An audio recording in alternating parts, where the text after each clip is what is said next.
Bienvenidos al Holocausto Recordado, un espacio creado para honrar la memoria de millones de víctimas y sobrevivientes de una de las tragedias más oscuras de la humanidad.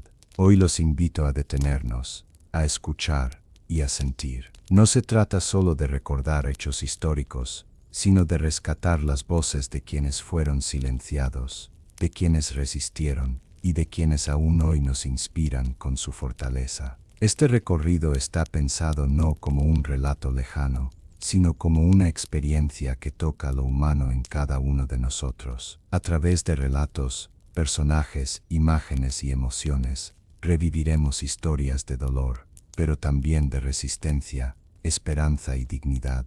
El propósito no es quedarse en la tristeza, sino reconocer el valor de la memoria como herramienta contra la indiferencia, porque recordar es un acto de justicia, y al hacerlo juntos reafirmamos el compromiso de que nunca más se repita una tragedia como esta. Gracias por acompañarnos en este viaje. Que cada capítulo sea una chispa de reflexión y un llamado a construir un futuro más humano, más justo y más consciente de la fragilidad y fortaleza de la vida. Imagina que tu nombre, tu rostro, tu historia desaparecen de los registros humanos solo porque alguien decidió que no merecías existir. Esa fue la realidad de millones de personas durante el Holocausto. Hoy, sus voces resucitan en nuestra memoria. Suscríbete para saber más sobre historia, dale a me gusta y comenta si crees que la historia nunca debe olvidarse, y comparte para generar conversación sobre las lecciones que debemos aprender del pasado. Esto no es un mito, es historia, y empieza aquí. Europa en los años 30 era un continente marcado por la esperanza rota y la incertidumbre. La Primera Guerra Mundial había dejado cicatrices profundas, ciudades destruidas, millones de muertos y una generación entera marcada por el dolor. Alemania, derrotada y humillada por el Tratado de Versalles, se encontraba sumida en una crisis económica y moral. El desempleo crecía, la inflación devoraba los ahorros de las familias y el resentimiento se extendía como un veneno silencioso. En medio de esa fragilidad, el antisemitismo, un prejuicio con raíces muy antiguas en Europa, encontró nuevas formas de expresarse. Los judíos, que habían contribuido a la vida cultural, científica y económica de muchos países, comenzaron a ser señalados como chivos expiatorios de todos los males. La crisis, la derrota, la decadencia. Este discurso, que hasta entonces se mantenía en círculos marginales, empezó a ganar fuerza gracias a líderes políticos que sabían manipular el miedo. En Alemania, un partido relativamente pequeño, el Partido Nacional Socialista Obrero Alemán, supo aprovechar la desesperación de la gente. Con discursos incendiarios y promesas de grandeza, se presentó como la voz que devolvería el orgullo perdido. Y entre sus consignas estaba el odio hacia los judíos, los comunistas y todos aquellos que no encajaran en su visión de un pueblo puro. Mientras tanto, en las calles de Berlín, Varsovia, Praga o Viena, la vida cotidiana seguía. Familias judías abrían sus tiendas por las mañanas, los niños corrían hacia las escuelas, los músicos llenaban cafés con melodías alegres, y los intelectuales debatían en universidades y periódicos. La vida parecía normal, incluso prometedora,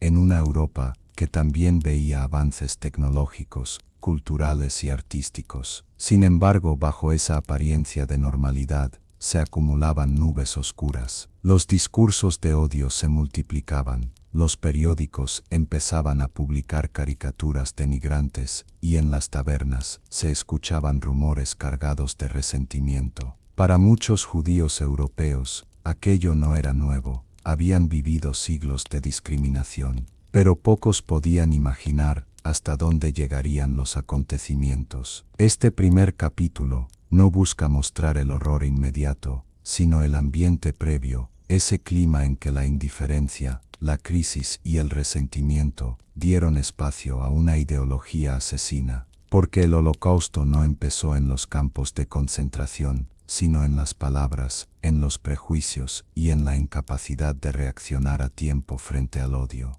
La llegada del nazismo al poder no fue un golpe repentino, sino un proceso que se alimentó de la crisis, la propaganda y la desesperanza. Tras la Gran Depresión de 1929 descenada, Alemania quedó aún más debilitada. Millones de desempleados, fábricas cerradas, familias enteras sin pan en la mesa. En medio de ese caos, Adolf Hitler y el Partido Nacional Socialista se presentaron como la salvación.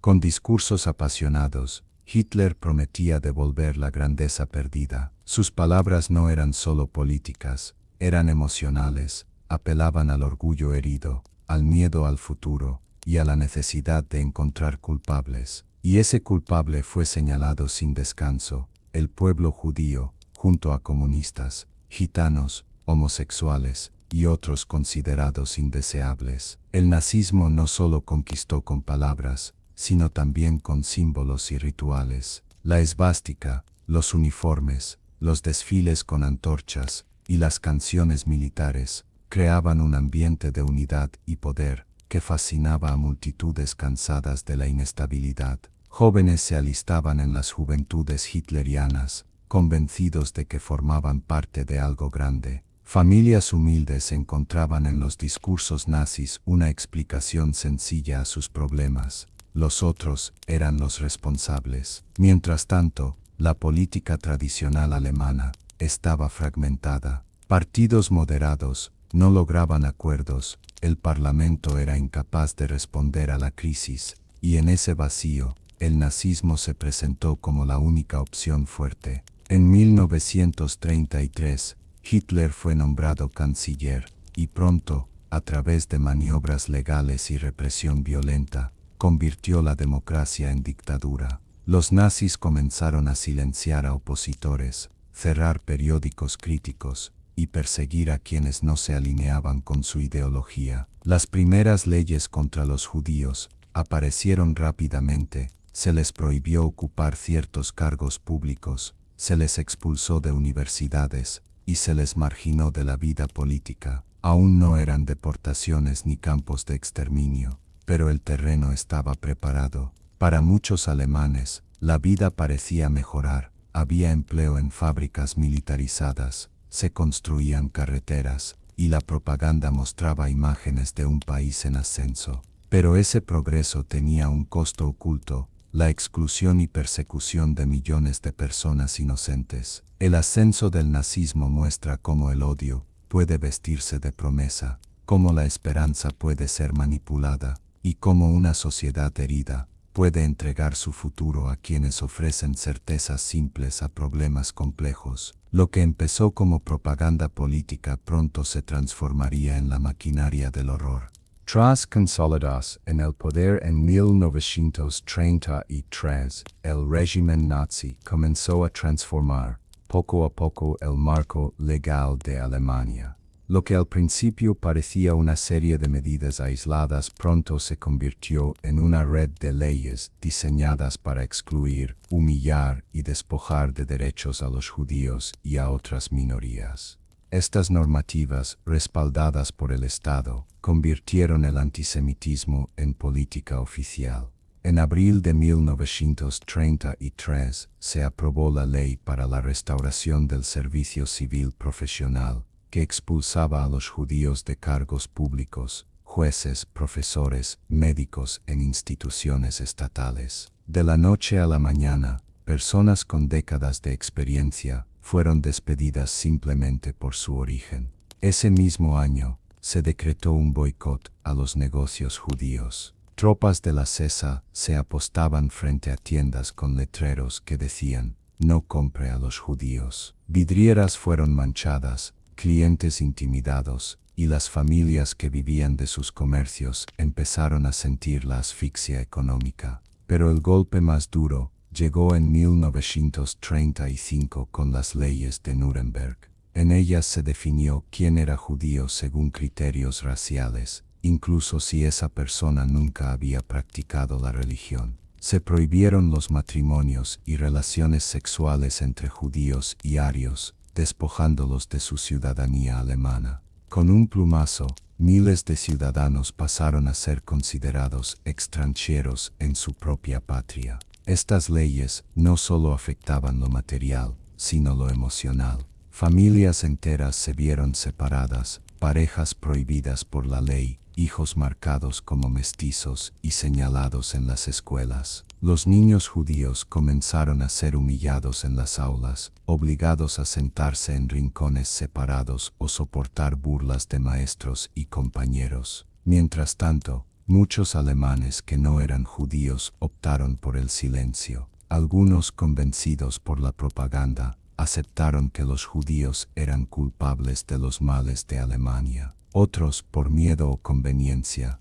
decidieron mirar hacia otro lado. La indiferencia se volvió cómplice. El paso de estas leyes marcó un punto de no retorno. Lo que hasta entonces eran prejuicios sociales se convirtió en opresión legal. La persecución ya no dependía de multitudes violentas, sino que estaba respaldada por jueces, policías y burócratas. El Estado entero se convirtió en la herramienta de discriminación.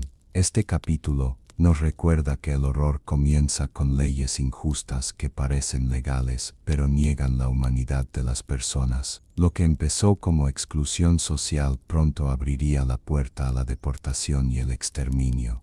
El 9 de noviembre de 1938, Alemania y Austria vivieron una de las noches más violentas y simbólicas del antisemitismo nazi, la Kristallnacht, conocida como la Noche de los Cristales Rotos. El nombre proviene de los miles de vidrieras destrozadas en sinagogas, tiendas y hogares judíos, cuyos fragmentos quedaron esparcidos por las calles como un río de cristal bajo la luna.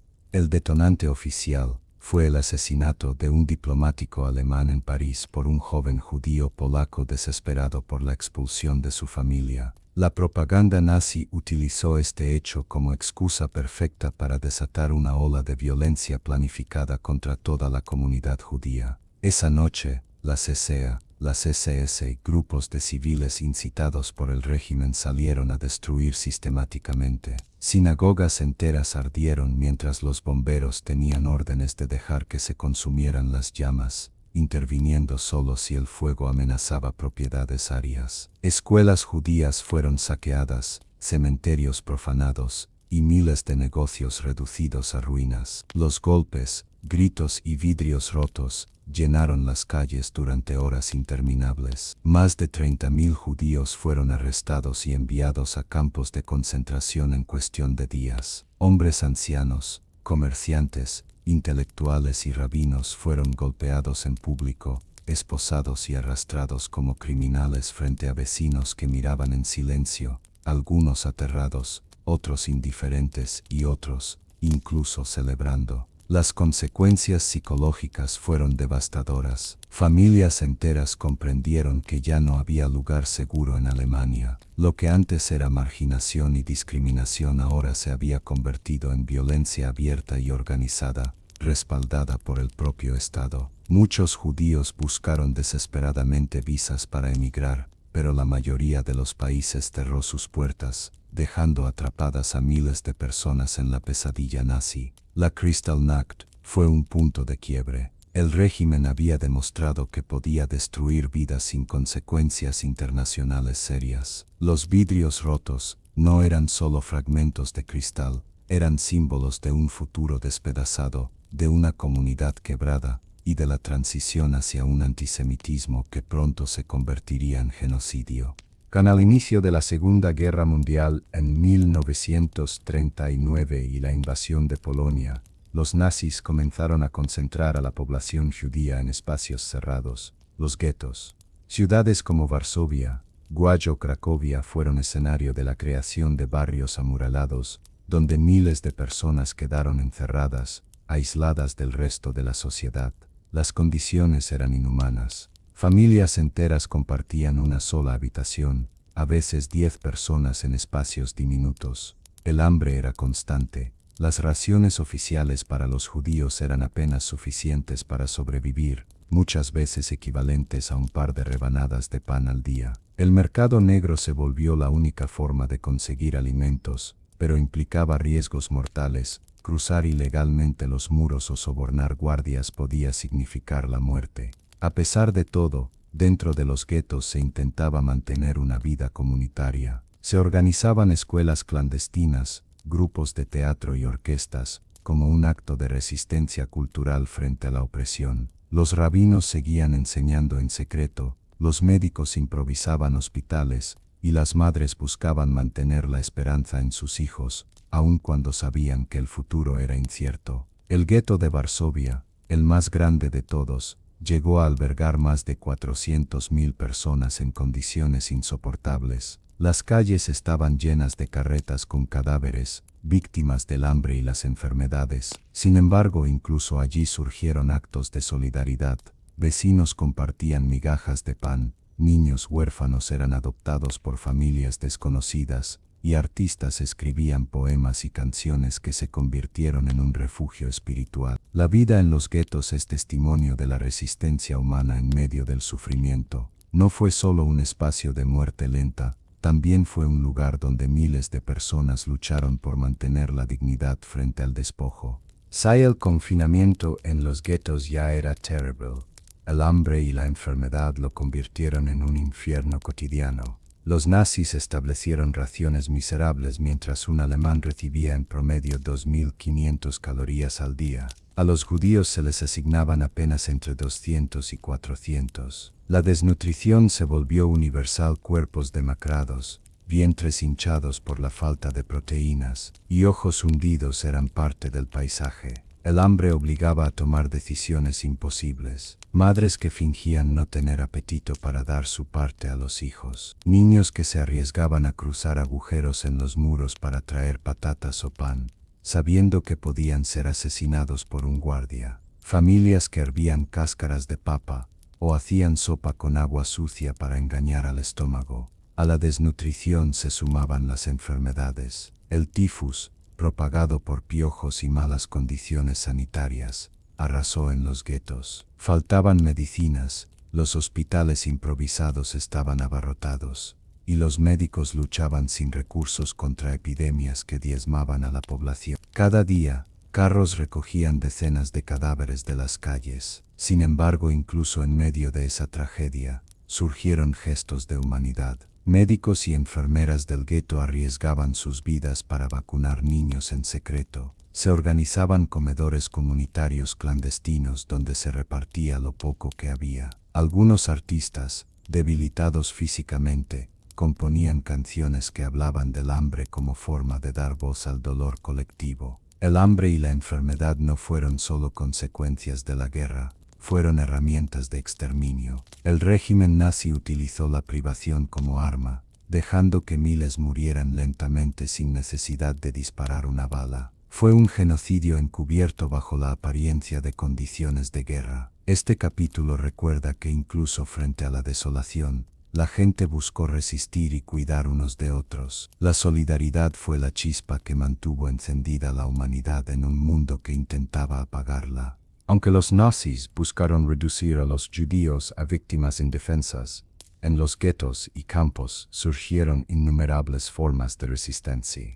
Resistir no siempre significaba levantar un arma, también era enseñar a un niño en secreto, escribir un poema, esconder un libro prohibido o cantar una canción. Cada acto de dignidad era un desafío al intento de deshumanización. En el gueto de Varsovia, la resistencia adquirió dimensiones heroicas. Jóvenes, muchos apenas adolescentes, comenzaron a organizarse en grupos clandestinos como la Organización Judía de Combate Shop.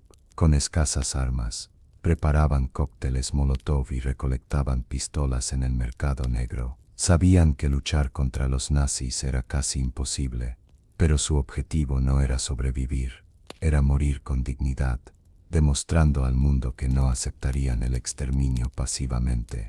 También existió la resistencia espiritual. Se celebraban ceremonias religiosas ocultas, aun sabiendo que podían ser ejecutados si eran descubiertos. En sótanos, maestros impartían clases improvisadas, convencidos de que mantener viva la cultura y la educación era una forma de oponerse al nazismo. Poetas y músicos escribían versos y melodías que circulaban en secreto, dejando testimonio de la vida y la esperanza. En campos como Sobibor o Treblinka hubo rebeliones. Prisioneros planearon fugas colectivas, atacando a guardias con herramientas improvisadas. Muchos murieron en el intento, pero otros lograron escapar y contar lo sucedido, demostrando que incluso en los lugares más oscuros había voluntad de luchar. La resistencia judía también se apoyó en redes externas. Algunas familias polacas, holandesas y francesas escondieron judíos en sótanos y graneros,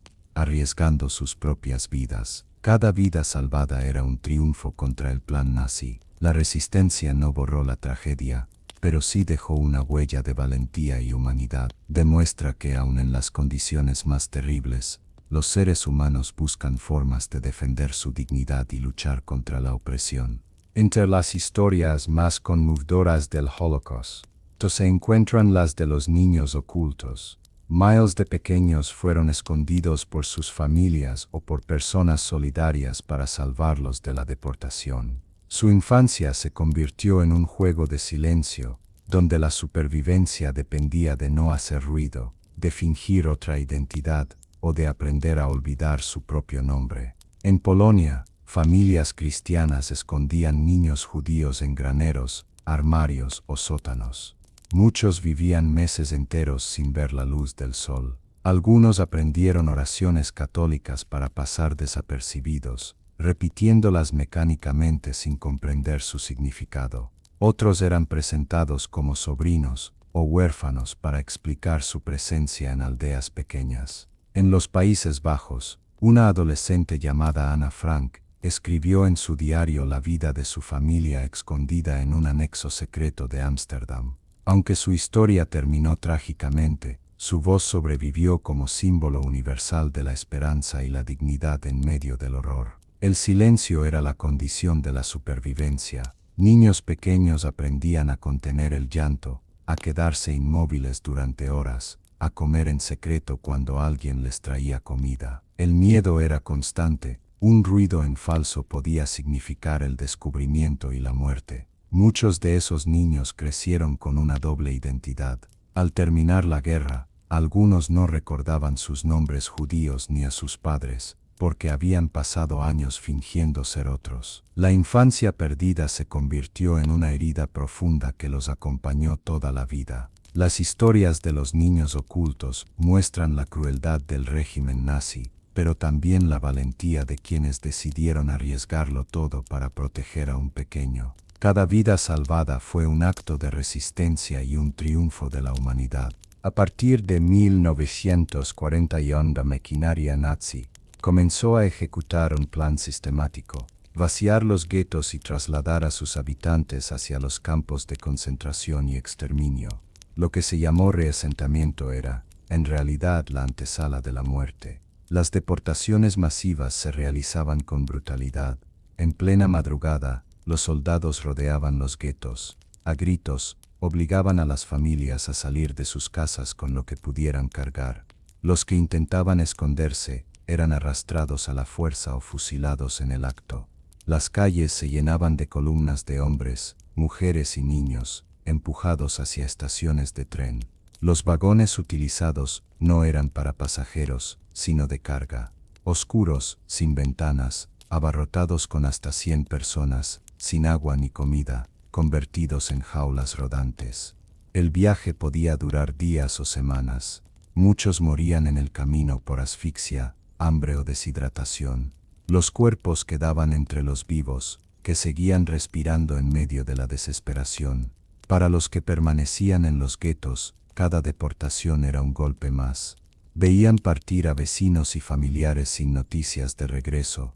Los rumores corrían en voz baja. Se hablaba de lugares donde la gente no volvía, de trenes que solo tenían un destino. Aún así, muchos se aferraban a la esperanza de que todo fuera un traslado de trabajo. La violencia de las deportaciones no residía solo en la brutalidad física, sino en el terror psicológico. Separar familias era parte del plan: niños arrancados de los brazos de sus madres, ancianos golpeados por caminar demasiado lento, maletas abandonadas en andenes silenciosos. El ferrocarril, símbolo de progreso en el siglo XIX, se convirtió en un instrumento del genocidio. Cada tren que partía era una línea trazada hacia el exterminio. Este capítulo muestra cómo la burocracia nazi convirtió la deportación en un proceso industrial, despojando a miles de personas de su humanidad, incluso antes de llegar a los campos. Cuando los trenes finalmente se detenían, los sobrevivientes del viaje eran recibidos por escenas de confusión y terror. Habían llegado a los campos de concentración y exterminio. Lugares como Auschwitz, Treblinka o Sobibor se convirtieron en símbolos del horror absoluto. Al abrirse las puertas de los vagones, el aire fresco contrastaba con el hedor insoportable del encierro. Guardias armados ordenaban descender a gritos, golpeando con culatas a quienes no se movían lo suficientemente rápido. Los recién llegados eran alineados en filas interminables bajo la luz cruda de reflectores. La primera experiencia era la selección. Oficiales nazis señalaban con un gesto simple quién viviría y quién moriría. Los hombres jóvenes y fuertes eran enviados a un lado, destinados a trabajos forzados. Los ancianos, mujeres embarazadas y niños pequeños eran apartados al otro, conducidos directamente a las cámaras de gas. Nadie lo sabía con certeza en ese momento. Muchos pensaban que iban a ducharse o a ser reubicados. La llegada también implicaba la deshumanización inmediata. Se les arrebataban sus pertenencias, incluso objetos de valor sentimental como fotos o juguetes. Luego venía el proceso de registro, rapado de cabello, número tatuado en el brazo, uniformes rayados en lugar de ropa. Con esos gestos, los nazis buscaban borrar identidades, reducir personas a simples cifras. El choque psicológico era devastador. Después del sufrimiento en los guetos y trenes, los prisioneros se encontraban en un mundo regido por la violencia, el hambre y la muerte constante. El humo de las chimeneas impregnaba el aire, y aunque pocos sabían al llegar lo que realmente significaba, pronto comprendían la magnitud del horror. El momento de llegada a los campos marcaba un punto sin retorno, la entrada a un sistema diseñado para destruir lentamente a quienes sobrevivían y eliminar de inmediato a los demás. La vida en los campos de concentración estaba diseñada para destruir cuerpo y espíritu. Desde el primer momento, los prisioneros eran reducidos a un número tatuado en el brazo. Ya no eran personas con nombres, historias o familias, eran cifras dentro de una maquinaria de muerte. Las jornadas comenzaban antes del amanecer. Al sonido de silbatos y gritos, miles de prisioneros debían formar filas para el conteo matutino, sin importar la lluvia, la nieve o el frío helado. Permanecían horas de pie, inmóviles, mientras guardias armados inspeccionaban. Cualquier tropiezo, tos o movimiento indebido podía significar un golpe mortal o la ejecución inmediata.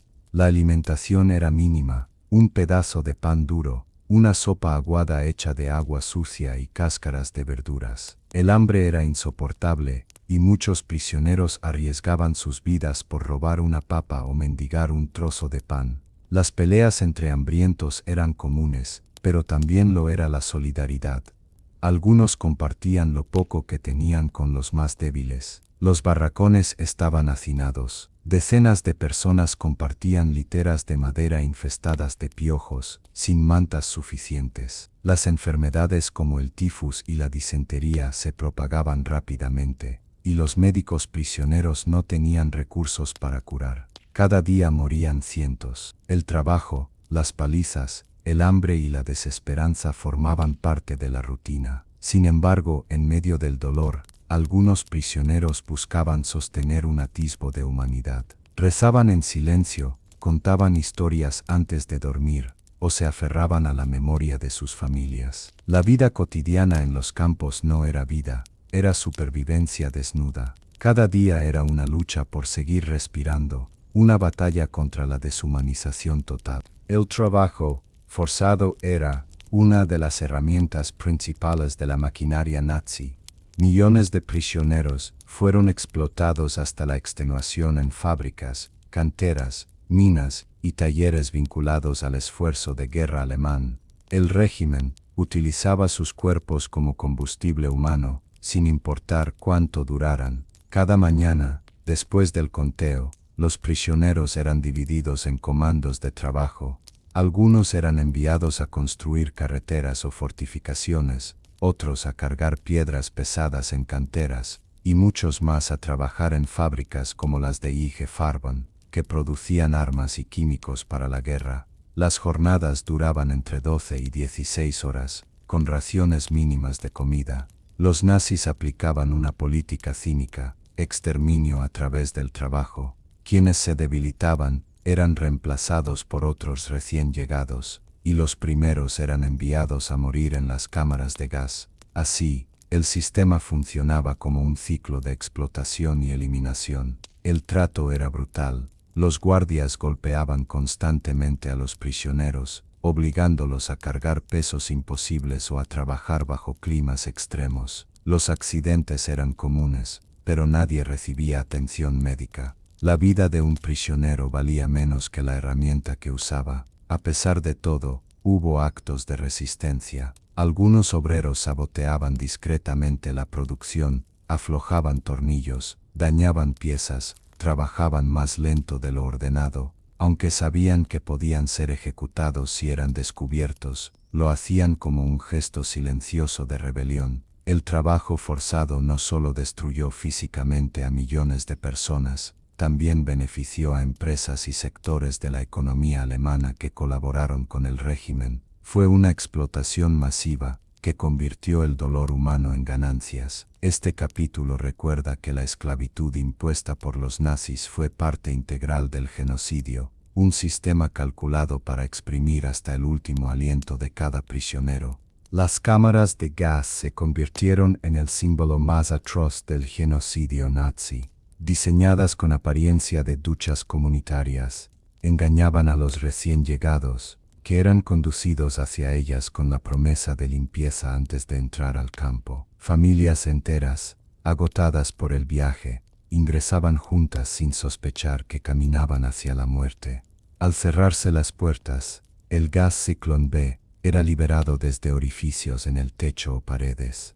El pánico se apoderaba del lugar, gritos, golpes desesperados contra las puertas metálicas, cuerpos amontonados, buscando el último aliento cerca de las rendijas. En cuestión de minutos, miles de vidas eran extinguidas. El proceso estaba calculado con precisión industrial. Una vez concluida la masacre, prisioneros llamados Sonderkommandos, también judíos, eran obligados a retirar los cuerpos, arrancarles dientes de oro, cortar el cabello de las mujeres y preparar el espacio para el siguiente grupo. Ellos mismos sabían que eran prisioneros condenados, pues el régimen los ejecutaba periódicamente para eliminar testigos incómodos. Las chimeneas de los crematorios trabajaban sin descanso, lanzando al cielo columnas de humo que impregnaban el aire. Muchos prisioneros recordaban cómo el viento traía un olor inconfundible, mezcla de ceniza y muerte. Las cámaras de gas representan la culminación del antisemitismo nazi, un asesinato masivo planificado y disfrazado de normalidad burocrática. Fue el paso final de un proceso que empezó con palabras de odio y terminó con la eliminación sistemática de millones de vidas. En algunos campos, como Auschwitz, los prisioneros fueron sometidos a experimentos médicos atroces disfrazados de ciencia. Los nazis, bajo la dirección de médicos como Josef Mengele, realizaron pruebas inhumanas que buscaban justificar teorías raciales o desarrollar técnicas para la guerra. Niños gemelos eran especialmente codiciados, se les sometía a transfusiones cruzadas, inyecciones desconocidas y operaciones dolorosas sin anestesia. Después de los experimentos, muchos eran asesinados para comparar órganos. Otros prisioneros eran expuestos a condiciones extremas, baños en agua helada para estudiar la resistencia al frío, inyecciones con enfermedades mortales como tifus o malaria, mutilaciones para observar la regeneración del cuerpo. Mujeres eran esterilizadas a la fuerza mediante radiaciones o cirugías, con el objetivo de eliminar la capacidad reproductiva de los judíos. El dolor físico era indescriptible, pero también lo era el psicológico. prisioneros tratados como cobayas, sabiendo que no tenían salida. Muchos sobrevivientes relataron que lo más terrible era la indiferencia de los médicos, que ejecutaban sus experimentos con una calma clínica, anotando resultados mientras los pacientes gritaban de dolor. Estos crímenes no tenían valor científico real, fueron actos de tortura disfrazados de investigación. Tras la guerra, varios médicos fueron juzgados en Nuremberg, pero el sufrimiento infligido quedó como una de las páginas más oscuras de la medicina. La experiencia de las mujeres en los campos de concentración tuvo particularidades desgarradoras. Desde su llegada eran despojadas de su cabello, ropa y pertenencias. La pérdida de su cabello, símbolo de identidad y feminidad, era especialmente dolorosa. Quedaban uniformadas, irreconocibles incluso para sus propias compañeras. Las mujeres soportaban el mismo hambre, frío y trabajo forzado que los hombres, pero además eran víctimas de abusos sexuales por parte de guardias y capataces. Algunas eran obligadas a prostituirse en burdeles dentro de los campos, creados para premiar a prisioneros colaboradores o trabajadores eficientes. Las madres vivían el tormento constante de proteger a sus hijos. Muchas intentaban esconderlos en barracones o presentarlos como mayores de lo que eran, con la esperanza de que fueran seleccionados para trabajar y no enviados de inmediato a la muerte. Pero la mayoría veía a sus pequeños arrancados de sus brazos en la selección. Aún así, surgieron también historias de valentía. Mujeres organizaban redes de apoyo, compartían comida, cuidaban de las enfermas y creaban lazos de sororidad que les ayudaban a resistir. Algunas incluso participaron en rebeliones, transportando pólvora oculta para sabotear crematorios, como en Auschwitz en 1944. La figura de las mujeres en los campos nos recuerda que en medio del sufrimiento, fueron guardianas de la vida, portadoras de solidaridad y ejemplos de resistencia silenciosa. El Holocausto no solo tuvo como víctimas al pueblo judío. Entre los grupos perseguidos, los gitanos o romaníes sufrieron también un genocidio, conocido como el Porragmos devoración. Los nazis los consideraban una raza inferior, asociada a la vagancia y la criminalidad, y los sometieron a las mismas leyes discriminatorias que a los judíos. Miles de romaníes fueron arrestados y deportados a campos de concentración. Familias enteras fueron encerradas en barracones especiales llamados Zigeunerlager, campos para gitanos como el instalado en Auschwitz-Birkenau. Allí convivían en condiciones inhumanas, expuestos al hambre, enfermedades y violencia constante. El 2 de agosto de 1944 se produjo uno de los episodios más atroces, la liquidación del campo gitano en Auschwitz. Ese día, unos 3.000 hombres, mujeres y niños fueron asesinados en las cámaras de gas. A pesar de los intentos de resistencia, el poder de las SS fue aplastante. La persecución contra los gitanos también incluyó experimentos médicos. Se les inyectaban enfermedades, se les obligaba a soportar pruebas de esterilización y se les utilizaba para investigaciones pseudocientíficas sobre razas. En total, se estima que entre 220.000 y 500.000 gitanos fueron asesinados durante el Holocausto. Su sufrimiento permaneció silenciado durante décadas, olvidado incluso en los juicios de Nuremberg. Solo en tiempos recientes se ha reconocido su dolor como parte integral del genocidio nazi. Además de judíos y gitanos, los campos nazis albergaron a prisioneros políticos, comunistas, socialistas, sindicalistas, intelectuales y opositores al régimen. Desde los primeros días del nazismo, estos fueron considerados una amenaza y enviados a campos como Dachau, inaugurado en 1933, precisamente para reeducarlos mediante trabajos forzados y violencia. Los prisioneros políticos eran identificados con triángulos rojos en sus uniformes rayados. Muchos eran alemanes que se opusieron a Hitler, pero también había franceses, checos, polacos y personas de toda Europa ocupada. En los campos, se convirtieron en líderes de resistencia y organización clandestina. Su papel fue clave en mantener la moral de otros prisioneros. Algunos lograron introducir información, compartir noticias del exterior o ayudar a organizar sabotajes dentro de los campos. También documentaron lo que ocurría, escondiendo escritos y testimonios que después de la guerra sirvieron como pruebas contra los nazis. Aunque no eran perseguidos por motivos raciales, la brutalidad hacia ellos era igualmente despiadada. Eran sometidos a trabajos forzados agotadores, palizas constantes y ejecuciones públicas para servir de ejemplo. Sin embargo, su resistencia ideológica fue una chispa de esperanza.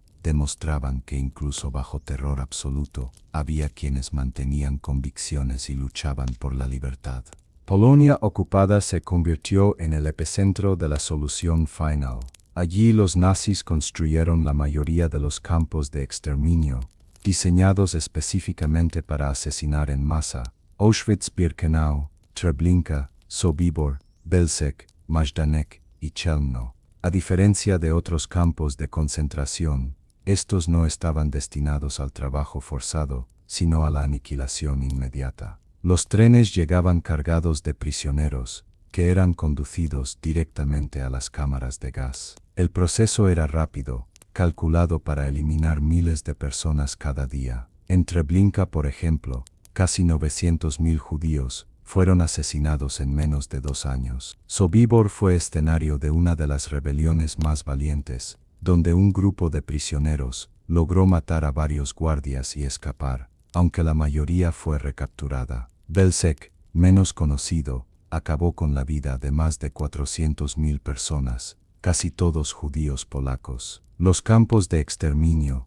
eran verdaderas fábricas de muerte. Cada detalle estaba diseñado para engañar, controlar y destruir, desde las falsas duchas hasta la música que tocaban las orquestas de prisioneros para cubrir los gritos. El pueblo polaco fue testigo involuntario de este horror. Muchos habitantes vivían cerca de los campos y veían las columnas de humo, oliendo la ceniza. Algunos arriesgaron su vida para ayudar a los prisioneros, pero otros, movidos por miedo o antisemitismo, colaboraron con los nazis. La existencia de los campos de exterminio en Polonia muestra cómo el genocidio fue ejecutado con una eficiencia escalofriante, utilizando la infraestructura del país ocupado para convertirlo en un epicentro de muerte sin precedentes en la historia. El poder del nazismo no se sostuvo únicamente con armas, sino con una herramienta invisible pero poderosa: la propaganda. Joseph Goebbels, ministro de propaganda del Tercer Reich, comprendía que controlar la mente de las masas era tan importante como controlar el territorio. El régimen utilizó todos los medios posibles: periódicos, radio, cine, carteles y libros escolares. Se repetían mensajes que presentaban a los judíos como enemigos del pueblo alemán, culpables de la crisis económica y responsables de conspiraciones mundiales. Los medios también glorificaban a Hitler, retratándolo como un líder casi mesiánico. Las caricaturas mostraban a los judíos con rasgos grotescos, exagerados, asociándolos a la avaricia o la traición. Los niños en la escuela aprendían canciones y lecciones, donde los judíos eran representados como parásitos. En las películas de Leni Riefenstahl, los desfiles nazis eran retratados como espectáculos grandiosos, con una estética que buscaba exaltar la fuerza, la unidad y la pureza del pueblo. El impacto fue devastador. Millones de alemanes, que jamás habían conocido personalmente a un judío, fueron convencidos de odiarlos. La propaganda convirtió el antisemitismo en un sentimiento colectivo, aceptado como verdad indiscutible. La propaganda nazi es un recordatorio del poder de las palabras e imágenes cuando se utilizan para manipular. Fue el combustible que encendió la maquinaria del genocidio. Incluso en los lugares más oscuros, la resistencia existió. En los campos de concentración y exterminio, algunos prisioneros se organizaron en secreto para luchar contra los nazis. Sabían que las posibilidades de éxito eran mínimas, pero también que la dignidad merecía ser defendida. En Sobibor, en 1943, prisioneros planearon una fuga masiva. Lograron asesinar a varios guardias y abrir una salida. Alrededor de 300 personas escaparon, aunque la mayoría fue recapturada o asesinada. Aún así, el campamento fue cerrado poco después. Los nazis temían que la rebelión se repitiera. En Treblinka, los prisioneros incendiaron edificios y trataron de huir. Cientos murieron bajo las balas, pero algunos sobrevivientes lograron esconderse y contar la historia. En Auschwitz, mujeres jóvenes como Rosa Robota participaron en un acto heroico. Contrabandearon pólvora para dinamitar un crematorio en 1944. Aunque fueron descubiertas y ejecutadas, su valentía quedó grabada en la memoria de quienes resistieron. La resistencia no fue solo armada, también hubo resistencia espiritual, oraciones en secreto, actos de solidaridad, compartir pan o cuidar a los enfermos. Cada gesto de humanidad era un acto de rebelión contra el intento de deshumanización. La resistencia en los campos demuestra que, aun en la mayor oscuridad, el espíritu humano buscó caminos para luchar por la vida y la libertad. En medio del horror, hubo quienes arriesgaron sus vidas para salvar a judíos perseguidos. A estos héroes anónimos se les llama justos entre las naciones, un título otorgado por Yad Vashem, el memorial del Holocausto en Jerusalén. Muchos eran campesinos, sacerdotes, médicos, diplomáticos o simples vecinos que, movidos por su conciencia, decidieron esconder a familias judías en sótanos, áticos o graneros. Proteger a un judío era castigado con la muerte, pero aún así miles lo hicieron. Uno de los casos más emblemáticos fue el de Oskar Schindler, empresario alemán, que salvó a más de 1000 judíos empleándolos en su fábrica y protegiéndolos de las deportaciones. También diplomáticos, como Raoul Wallenberg en Hungría, entregaron pasaportes falsos para salvar miles de vidas. En Holanda, la familia Ten Boom escondió a judíos en una habitación secreta en su casa, aunque finalmente fueron arrestados. En Francia, muchos aldeanos protegieron a niños judíos, haciéndolos pasar por huérfanos católicos. Estos actos de valentía muestran que incluso en tiempos dominados por el odio, la bondad y la solidaridad podían florecer. Los justos entre las naciones no salvaron a todos, pero cada vida que rescataron fue una victoria contra el genocidio. Mientras los nazis avanzaban con la solución final, gran parte del mundo permaneció en silencio. Informes sobre persecuciones, deportaciones y asesinatos llegaban a gobiernos aliados desde los primeros años de la guerra, pero muchos fueron ignorados o minimizados. En 1942, el gobierno polaco en el exilio advirtió sobre las matanzas masivas que ocurrían en su territorio. Diplomáticos y periodistas filtraban testimonios de sobrevivientes, pero la magnitud del horror parecía increíble. Algunos líderes occidentales temían que fueran exageraciones propagandísticas. Los aliados condenaron públicamente los crímenes nazis, pero no tomaron acciones inmediatas para detener el genocidio. Los trenes continuaban hacia Auschwitz, mientras las potencias priorizaban ganar la guerra militarmente. Bombardear las líneas férreas que llevaban a los campos, por ejemplo, nunca se convirtió en un objetivo principal. Al mismo tiempo, muchos países cerraron sus puertas a los refugiados judíos. El caso del barco St. Louis en 1939 es emblemático.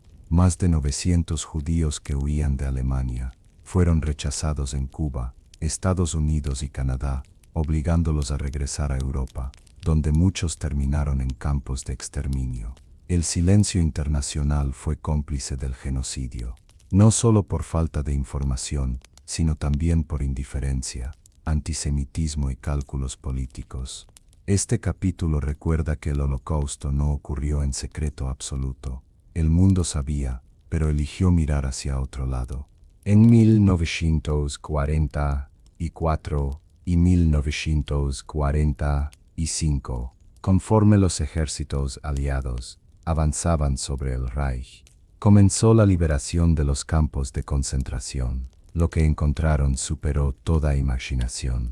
En Majdanek y Auschwitz, soldados soviéticos jalaron almacenes repletos de cabello humano, montañas de zapatos y juguetes de niños. Pruebas tangibles del exterminio. Los pocos sobrevivientes estaban demacrados hasta los huesos, apenas capaces de levantarse. Muchos habían perdido toda esperanza de ver un nuevo día. En Buchenwald, Bergen-Belsen y Dachau, las tropas estadounidenses y británicas fueron recibidas por escenas dantescas, barracones llenos de cadáveres, prisioneros famélicos que parecían fantasmas, fosas comunes recién excavadas. Soldados curtidos en batalla lloraron al presenciar aquel infierno. La liberación no fue solo un rescate, también un despertar de conciencia para el mundo. Las imágenes captadas por cámaras militares recorrieron los noticieros, mostrando a la humanidad el rostro del genocidio. Sin embargo, para los sobrevivientes, la liberación fue un proceso complejo. Muchos estaban demasiado enfermos para recuperarse y murieron poco después. Otros no tenían a dónde regresar. Sus hogares habían sido destruidos y sus familias exterminadas. La liberación de los campos fue un momento de esperanza, pero también de profundo duelo.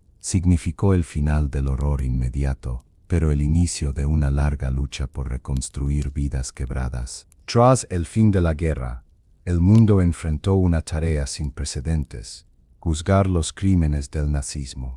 En 1945, en la ciudad alemana de Nuremberg, se celebró el proceso judicial internacional más importante de la historia hasta entonces.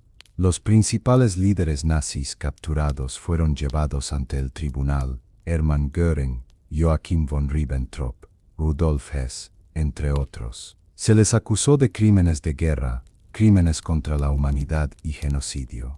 Por primera vez, se presentaron pruebas documentales y testimoniales de un exterminio planificado. Fotógrafos y camarógrafos habían registrado la liberación de los campos. Sobrevivientes relataron ante el tribunal las atrocidades sufridas. Documentos nazis mostraban órdenes directas para la deportación y asesinato en masa. El juicio de Nuremberg sentó precedentes legales. Estableció que los líderes no podían escudarse en la obediencia a órdenes y que los crímenes contra la humanidad debían ser castigados sin importar fronteras. 12 acusados fueron condenados a muerte, otros recibieron penas de prisión y algunos fueron absueltos. Más allá de las sentencias, Nuremberg simbolizó la afirmación de que la justicia debía prevalecer sobre la barbarie. Sin embargo, no todos los responsables fueron juzgados. Miles de colaboradores escaparon o quedaron impunes. Este capítulo recuerda que la memoria del Holocausto también se construye con la justicia, aunque imperfecta, que buscó dar voz a las víctimas y señalar a los culpables. Al terminar la guerra, miles de prisioneros salieron de los campos con cuerpos devastados y espíritus quebrados. Eran los sobrevivientes, testigos vivientes del horror. Muchos no sabían si alegrarse por haber salido con vida o llorar por todo lo que habían perdido. La mayoría había perdido a sus familias completas. Padres, hijos, esposas y hermanos habían desaparecido en guetos, trenes o cámaras de gas. El regreso a sus pueblos o ciudades fue un nuevo golpe. Casas ocupadas, negocios robados, comunidades enteras borradas. Algunos fueron recibidos con indiferencia o incluso hostilidad. Los sobrevivientes se enfrentaron también a la memoria traumática. Pesadillas, culpa del sobreviviente y recuerdos imborrables acompañaron a muchos durante toda su vida. Algunos callaron durante décadas, incapaces de hablar. Otros dedicaron su existencia a contar lo sucedido, convencidos de que su voz era la mejor arma contra el olvido. Campamentos de desplazados en Alemania y otros países albergaron a quienes no tenían hogar. Desde allí, muchos emigraron a Israel, Estados Unidos, Argentina o Canadá, buscando reconstruir vidas nuevas. No fue un camino fácil, pero lograron formar familias, estudiar, trabajar y aportar a las sociedades que los acogieron. Los sobrevivientes no fueron solo víctimas, fueron también portadores de memoria y resiliencia. Su fortaleza demostró que, a pesar de la destrucción, la vida podía renacer. El Holocausto destrozó especialmente a los niños. Miles fueron asesinados de inmediato en las cámaras de gas, considerados inútiles para el trabajo. Otros crecieron escondidos, huérfanos o en campos, privados de juegos, educación y seguridad. Fue una infancia robada. Niños pequeños aprendieron demasiado pronto el significado del miedo. Sabían guardar silencio, esconderse al sonido de botas, soportar hambre constante. En los campos, muchos veían morir a sus padres frente a sus ojos y quedaban solos, vagando entre barracones. Algunos fueron utilizados en experimentos médicos, especialmente gemelos, torturados en nombre de una pseudociencia cruel. Otros eran forzados a trabajos duros, cargando ladrillos o limpiando botas de soldados. Después de la guerra, los huérfanos fueron miles. Muchos no recordaban su nombre, su idioma o sus raíces. Organizaciones judías y humanitarias trabajaron incansablemente para reunir a niños con familiares sobrevivientes, aunque en muchos casos no quedaba nadie. Las voces de esos niños, cuando se convirtieron en adultos, recordaron al mundo que su niñez fue arrebatada. Sin embargo, muchos lograron rehacer sus vidas, formar familias y transmitir la memoria a nuevas generaciones. El recuerdo de esas infancias truncadas es una de las heridas más profundas del Holocausto. Tras el fin de la guerra, el mundo enfrentó el reto de recordar y al mismo tiempo la tentación de olvidar. Muchos países preferían mirar hacia adelante, reconstruir ciudades y economías, sin detenerse en el horror reciente. Sin embargo, los sobrevivientes insistieron, recordar era necesario para evitar que se repitiera. Los juicios de Nuremberg fueron un primer paso, pero no suficiente. Durante décadas, muchos criminales escaparon de la justicia. En algunos lugares, el antisemitismo siguió presente, dificultando la memoria colectiva. En Israel y en comunidades judías de todo el mundo, se crearon instituciones como Yad Vashem para preservar testimonios, documentos y objetos. Museos y memoriales surgieron en Alemania, Polonia, Estados Unidos y otros países. Cada piedra, cada nombre grabado en un muro, se convirtió en un acto de resistencia contra el olvido. A la vez, hubo silencios dolorosos. Algunos sobrevivientes callaron, incapaces de compartir recuerdos insoportables. Otros se toparon con sociedades poco receptivas. Con el tiempo, nuevas generaciones asumieron la tarea de preguntar, escuchar y transmitir. La memoria es frágil, pero también poderosa. Recordar el Holocausto no es solo un deber hacia las víctimas, sino una advertencia permanente. El olvido, en cambio, abre la puerta a la repetición. Aunque los juicios de Nuremberg marcaron un hito, la justicia tras el Holocausto estuvo lejos de ser completa. Miles de perpetradores y colaboradores escaparon, se ocultaron bajo nuevas identidades o fueron protegidos por la Guerra Fría, donde las potencias priorizaron intereses políticos sobre la memoria.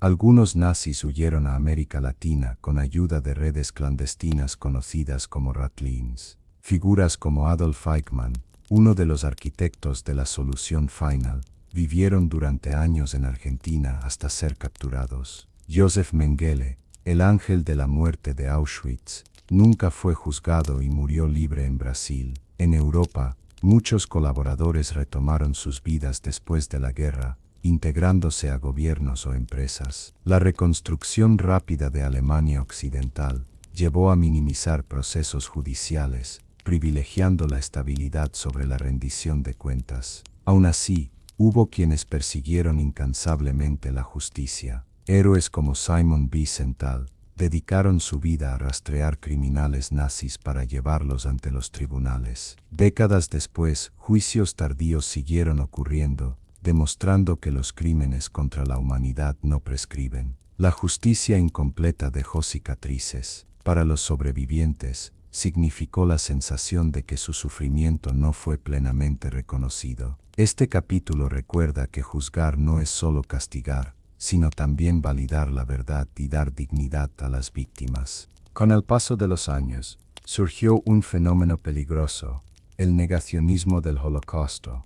Algunos individuos y grupos, motivados por antisemitismo o ideologías extremistas, comenzaron a cuestionar la magnitud e incluso la existencia del genocidio. El negacionismo se presentó en distintas formas: negar la existencia de las cámaras de gas, minimizar el número de víctimas o afirmar que los testimonios eran invenciones. Estas posturas no eran errores académicos, sino estrategias políticas para blanquear el nazismo y alimentar el odio. Los sobrevivientes y académicos respondieron con firmeza. Documentos, fotografías, testimonios y restos materiales de los campos demostraban de manera irrefutable lo sucedido. Museos y memoriales se convirtieron en guardianes de la verdad. Sin embargo, el negacionismo encontró espacios en discursos políticos de extrema derecha, en panfletos y más recientemente en Internet.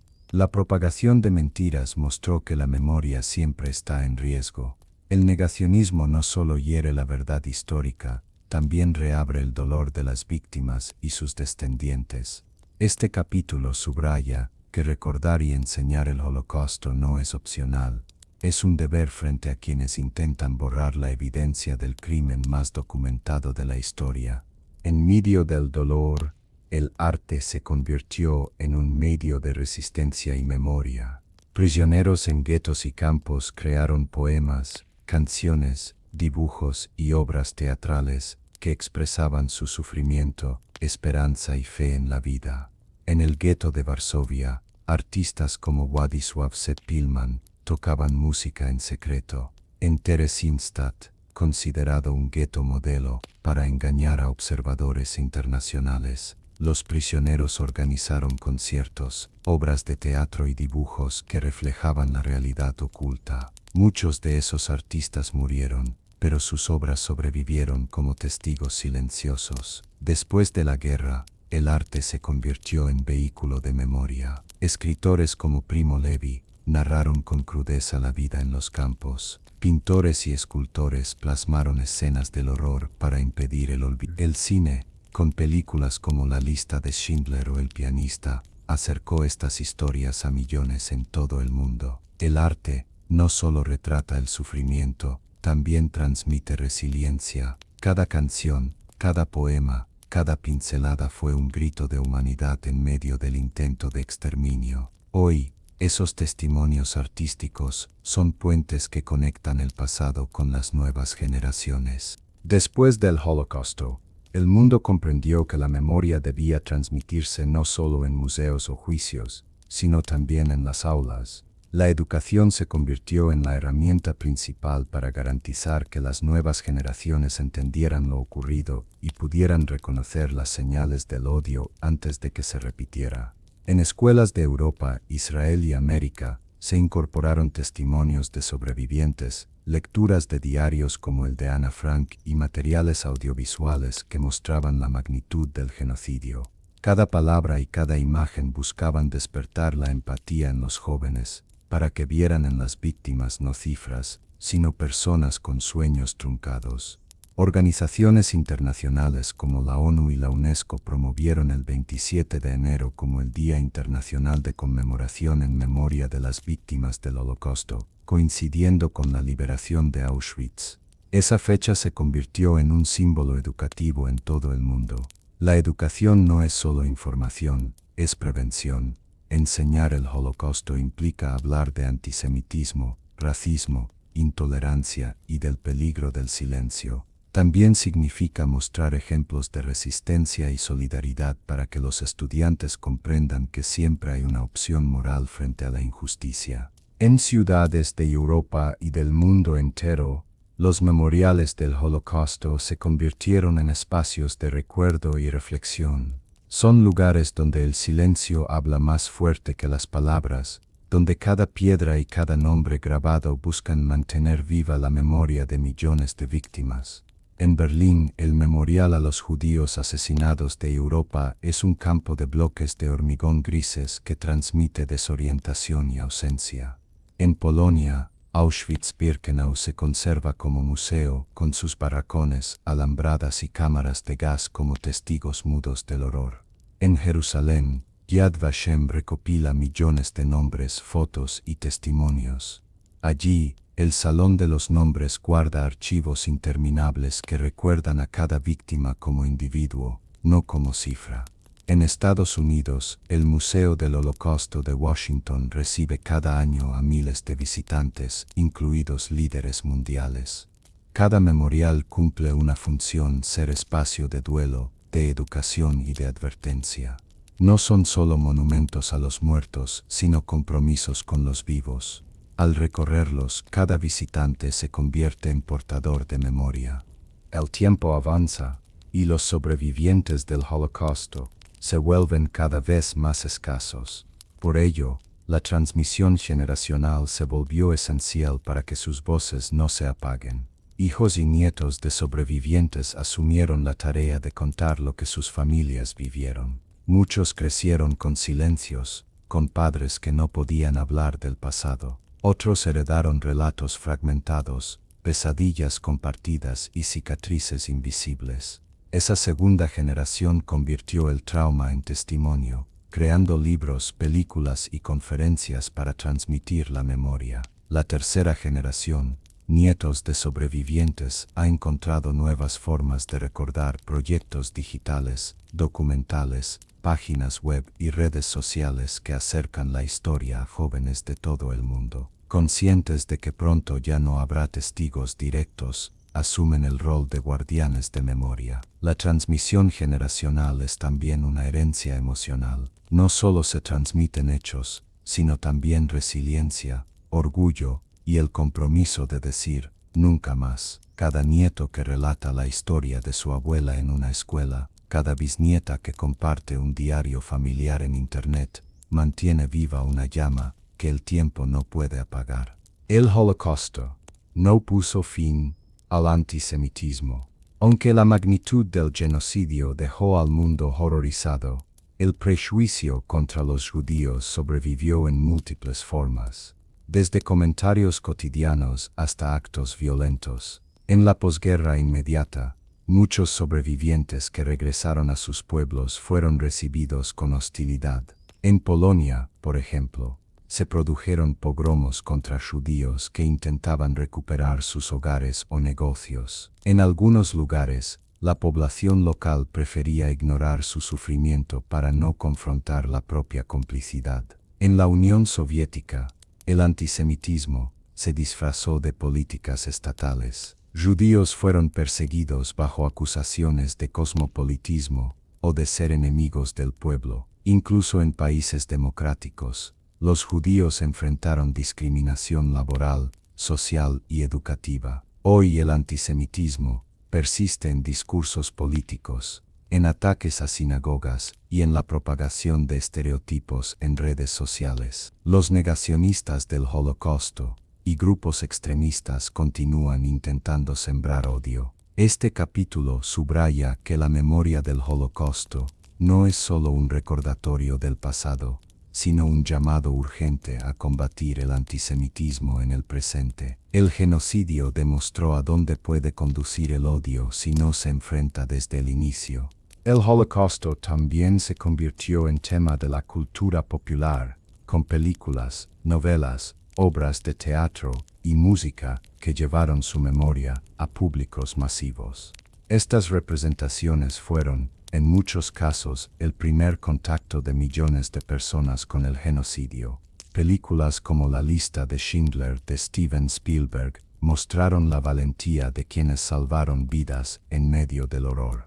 El pianista narró la supervivencia de Władysław Sepilman en el gueto de Varsovia. Documentales como Shoah, de Claude Lanzmann, ofrecieron un retrato sobrio basado en testimonios directos. La literatura también fue clave. Si esto es un hombre de Primo Levi, Noche de Elie Wiesel o El diario de Ana Frank se convirtieron en clásicos universales. La música y el teatro abordaron el tema con óperas, canciones y obras que mantuvieron viva la memoria. Sin embargo, la cultura popular también enfrentó críticas. Algunos señalaron que ciertas representaciones simplificaban o comercializaban el Holocausto. El reto siempre ha sido narrar el horror sin banalizarlo, equilibrando la emoción con el respeto histórico. La presencia del Holocausto en la cultura popular demuestra que la memoria puede viajar por múltiples lenguajes artísticos, acercando la historia a nuevas generaciones y manteniéndola en la conversación global. Con el paso del tiempo, los sobrevivientes comprendieron que la mejor manera de preservar su experiencia era a través de los testimonios audiovisuales. Cámaras y grabadoras se convirtieron en herramientas esenciales para transmitir la memoria. En los años 80 y 90, organizaciones como la Shoah Foundation, fundada por Steven Spielberg, grabaron miles de entrevistas a sobrevivientes en todo el mundo. Estas grabaciones permiten que las voces de quienes vivieron el Holocausto sigan escuchándose incluso después de su muerte. Los testimonios audiovisuales tienen un poder especial, transmiten no solo palabras, sino gestos, silencios, emociones. El temblor en la voz, la mirada perdida o la pausa dolorosa dicen tanto como los relatos mismos. Hoy, con los avances tecnológicos, existen proyectos de realidad virtual e inteligencia artificial que permiten interactuar con testimonios grabados, respondiendo preguntas en tiempo real a partir de entrevistas previas. Esto asegura que futuras generaciones puedan conversar con sobrevivientes aunque ya no estén vivos. El testimonio audiovisual es un puente único, conecta el pasado con el presente a través de la voz humana. Escuchar a un sobreviviente contar su historia directamente sigue siendo una de las formas más poderosas de educación y memoria. La memoria del Holocaust no pertenece solo a los sobrevivientes o a sus descendientes. Es una responsabilidad colectiva. Cuando una sociedad recuerda, se protege a sí misma contra la repetición del odio y la violencia. La memoria colectiva se construye en múltiples espacios, en escuelas, en museos, en libros, en ceremonias públicas y en rituales íntimos de familias que encienden una vela en honor a los ausentes. Cada acto de recordación refuerza el compromiso común de no olvidar. Los memoriales, las películas, los testimonios y las conmemoraciones son piezas de un mosaico que une pasado y presente. Recordar colectivamente significa reconocer que el Holocausto no fue solo una tragedia judía, sino una herida de toda la humanidad. Pero la memoria colectiva también es frágil. Requiere cuidado constante frente al negacionismo, la indiferencia y la banalización. Depende de que las generaciones actuales y futuras sigan transmitiendo la verdad. La memoria compartida convierte a cada ciudadano en guardián de la historia. Al recordarla juntos, aseguramos que los millones de voces silenciadas sigan resonando en la conciencia universal. El Holocausto fue un crimen contra los judíos, pero sus lecciones son universales. Muestra cómo el odio, cuando se normaliza, puede convertirse en genocidio. Enseña que la indiferencia es cómplice y que los derechos humanos nunca pueden darse por sentados. Entre sus lecciones principales está la necesidad de defender la dignidad humana. El genocidio fue posible porque millones aceptaron la deshumanización del otro. Recordar nos obliga a mirar críticamente cómo tratamos a minorías, refugiados y marginados hoy. Otra lección es la importancia de la justicia. Los juicios de Nuremberg establecieron que ningún líder está por encima de la ley. Ese principio sigue vigente en tribunales internacionales que juzgan crímenes de guerra.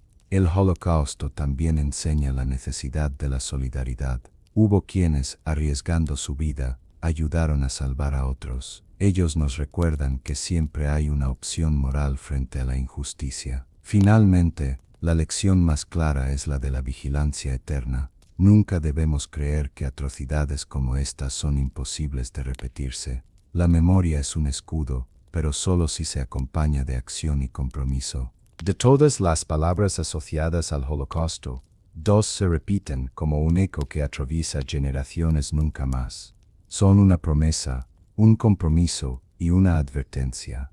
Nunca más significa no permitir que el antisemitismo, el racismo o la intolerancia se normalicen. Significa detener los discursos de odio antes de que se conviertan en violencia. Implica que los crímenes contra la humanidad sean juzgados siempre, sin importar quién los cometa. Tras el Holocausto, estas palabras se transformaron en principios internacionales. La Declaración Universal de los Derechos Humanos de 1948 y la Convención para la Prevención del Genocidio fueron respuestas directas al horror. Sin embargo, genocidios posteriores en Camboya, Ruanda o Bosnia muestran que el nunca más aún no se ha cumplido plenamente. Por eso, repetirlo es vital. Cada generación debe apropiarse de esas palabras y convertirlas en acción. No basta con recordar, es necesario actuar, educar, denunciar, proteger a las minorías, cultivar la empatía. El nunca más es más que una frase, es una brújula ética que señala el camino hacia un mundo donde la dignidad y la vida humana sean inviolables. Aunque el Holocausto dejó cicatrices profundas, también sembró semillas de esperanza. Los sobrevivientes, al reconstruir sus vidas, demostraron que incluso después de la destrucción, la humanidad puede renacer. Muchos fundaron familias, construyeron comunidades y dedicaron sus vidas a la educación y la justicia.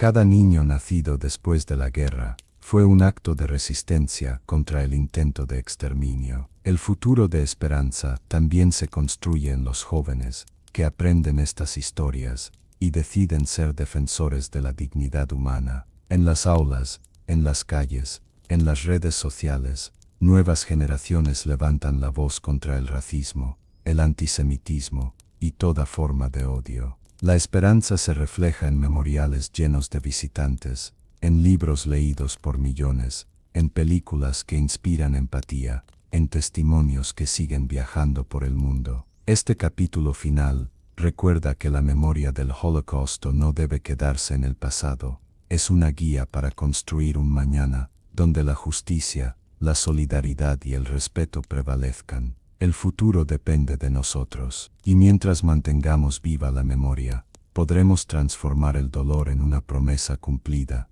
que la humanidad nunca vuelva a caminar por el mismo abismo. Hoy hemos caminado juntos por un sendero de memoria y dolor, pero también de resistencia y esperanza. Hemos visto cómo la humanidad puede hundirse en la oscuridad más profunda, y al mismo tiempo cómo, incluso en medio del horror, surgieron gestos de solidaridad, valentía y amor. Recordar el Holocausto no es solo mirar atrás, es un acto de conciencia presente.